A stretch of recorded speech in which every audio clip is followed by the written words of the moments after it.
Iya, ini video pertama di tahun 2004, dimana sekarang konsepnya gue bakal nampilin muka gue. Harapannya biar pesan yang gue sampaikan lebih masuk ke lo.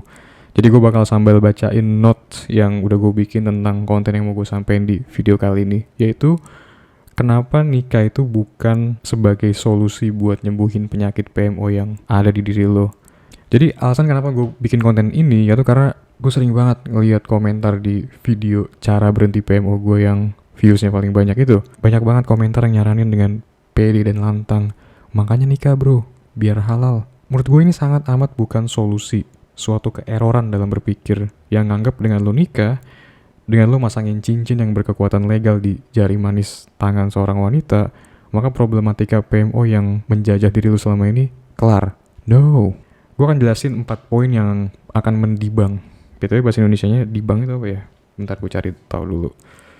Dibang, dibang, dibang. A few moments later. Menghilangkan prasangka, menyanggah.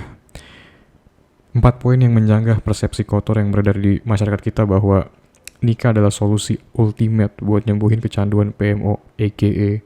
olahraga senam 5 jari dengan bantuan pekop. Gue harap selalu nonton video ini, anggapan nikah sebagai solusi terjitu buat nyembuhin PMO-nya dari otak lo.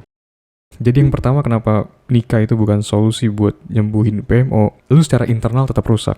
Gue mau nampilin salah satu komen keren dari viewer di video terakhir gue tentang announcement rilisnya ebook PMO gue. BTW ngiklan sedikit buat lo yang tertarik pembahasan mendalam kenapa PMO bisa terjadi di diri lo, serta tips buat berhenti yang lebih mendetail, gue rekomen banget untuk baca ebook. Bakal banyak banget ilmu mahal yang gue jamin akan makin mempermudah lo banget berhenti PMO. Link bisa lo cek di deskripsi. Oke, kita lanjut bahas komen keren tadi. Gue setuju banget dengan kata-kata yang bisa membuat lo berubah hanyalah diri lo sendiri. Yes, PMO itu penyakit internal dan yang bisa nyembuhinnya ya internal juga. Dengan lo nikah, ya lo kayak mencari suaka, mencari pertolongan dari pihak eksternal buat benerin kekacauan yang ada di internal lo. Dan ini gak bakal works, karena yang bisa benerin itu ya hanya diri lo seorang. Karena gue orangnya suka sama analogi atau perumpamaan, kita ambil contoh ini biar lo lebih dapet gambarannya. Kayak, contohnya kamar kosan lo selalu berantakan, karena lo gak punya kesadaran diri dan pemahaman akan betapa pentingnya kerapihan kamar buat menunjang mood lo, dan juga produktivitas lo. Jadi karena kamar lo kacau berantakan, kondisi jiwa lo terpengaruh juga. Karena kondisi jiwa lo terpengaruh berantakan juga, hidup lu jadi berantakan juga. Katakanlah seminggu sekali nyokap atau saudara lu mampir ngerapin kamar. Nyokap atau saudara lu ini yang gue sebut tadi sebagai pihak eksternal. Tetap aja kamar lu akan berantakan terus seumur hidup kalau lu gak tobat-tobat juga. Kalau dari lu nya tetap belangsak gak punya kesadaran diri buat ngerapihin. Begitupun hubungannya PMO sama nikah yang dianggap sebagai solusi. Solusi sementara dan sekejap mungkin iya. Tapi lu tetap orang yang sama, orang yang rusak secara internal, yang belum bisa mengontrol energi buas S3KSOAL yang bergejolak di dalam diri lu. Kecuali lu bisa ngatasin dulu hal ini, lu bakal terus jadi slave bagi hawa nafsu seumur hidup lu. Terus yang kedua, kenapa menurut gue nikah bukan solusi buat nyembuhin PMO? Karena dengan nikah lu cuma ganti alat pelampiasan. Ini yang jahat menurut gue. Ketika PMO lu nggak ngelibatin orang lain, modal yang lu butuhin ya paling koneksi internet, smartphone atau laptop, film biru, tisu, dan lotion. Lu tau lah buat apa itu gunanya, ya kan? Lu nggak ngerugiin orang lain, tapi lu ngerugiin diri sendiri. Nah sekarang dengan menikah, lu akhirnya punya partner lawan jenis. Tapi balik lagi, seperti yang tadi gue bahas di poin pertama, secara internal lu tetap rusak. Identitas lu tetap budak hawa nafsu. Nah sekarang yang kesian jadinya siapa? Wanita yang baru aja lu pinang. Istri lu jadi alat pelampiasan baru, jadi mainan baru. Keren gak sih menurut lu sosok suami model kayak gini? I don't think so. Terkesan jahat karena lu berlindung di balik agama. Ya gue ngerti halal, tapi moral lu belum halal. Lu tetaplah seorang pecandu. Tapi sekarang sejak lu nikah, akhirnya lu bisa menyembunyikan sisi gelap diri lu ini dengan mengatasnamakan agama dan juga hukum. Gue belum nikah, jadi gue belum bisa komen banyak tentang perkara pernikahan itu kayak gimana. Tapi menurut gue harus banget seorang cowok terbebas dulu dari budak hawa nafsu sebelum memperistri seorang cewek. Entah kenapa gue mikirnya hubungan pernikahan bakal suram aja kalau lu belum bisa mengontrol part hawa nafsu ini. Jadi berpikir panjang lah. Terus yang ketiga itu, nyembuhin PMO itu is about self-control. Dan dari mana self-control itu datang? Dari pengetahuan, dari pemahaman yang tersimpan di kepala lu tentang kenapa PMO itu jahat, gimana PMO merusak hidup lu, bahayanya bagi otak, pemicu, Harusnya ketika lu udah ngerasain sendiri betapa hebatnya dampak negatif secara langsung PMO terhadap hidup lu, kesadaran bahwa PMO adalah musuh dalam selimut harusnya udah ada. Tapi masalahnya, meski lu udah paham PMO itu jahat, lu tetap mengulang-ulang terus habit bejat ini. Berarti ada sesuatu yang belum lu tahu, kayak habit forming, hormon dopamin, elastisitas otak, neural pathway atau jalur-jalur saraf, yang mana ini ngebikin PMO jadi terulang lagi meski sebenarnya lu nggak pengen itu terulang lagi.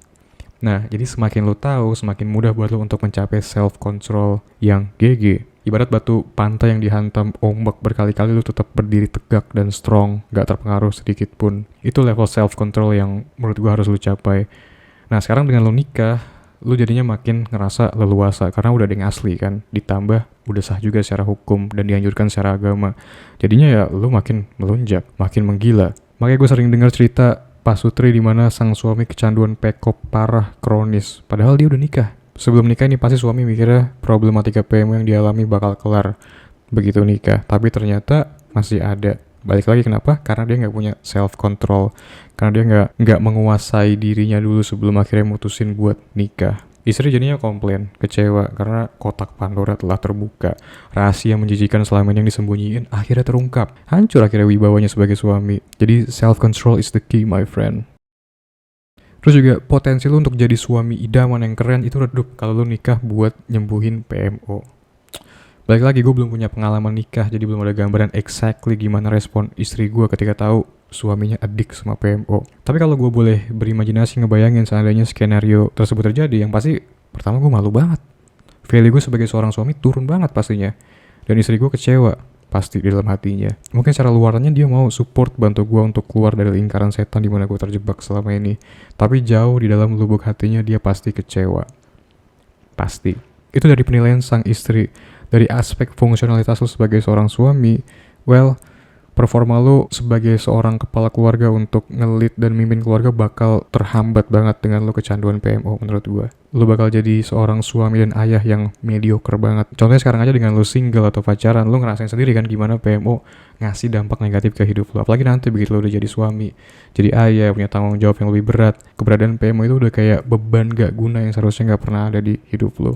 Audiensku di channel YouTube ini mungkin mayoritas belum nikah, tapi tetap penting banget lo tahu tentang ini biar nanti lo terhindar dari stupidity begitu udah menikah. Mungkin yang udah nikah bisa sharing kalau ada pengalaman negatif yang berhubungan sama porn atau PMO dan juga dampaknya gimana ke kehidupan Pak Sutri. Biar semakin ngeyakinin klaim gue di video kali ini yang mana gue bilang nikah bukanlah solusi buat menyembuhkan PMO. Itu aja yang mau gue sampaikan di video pertama tahun 2024 ini.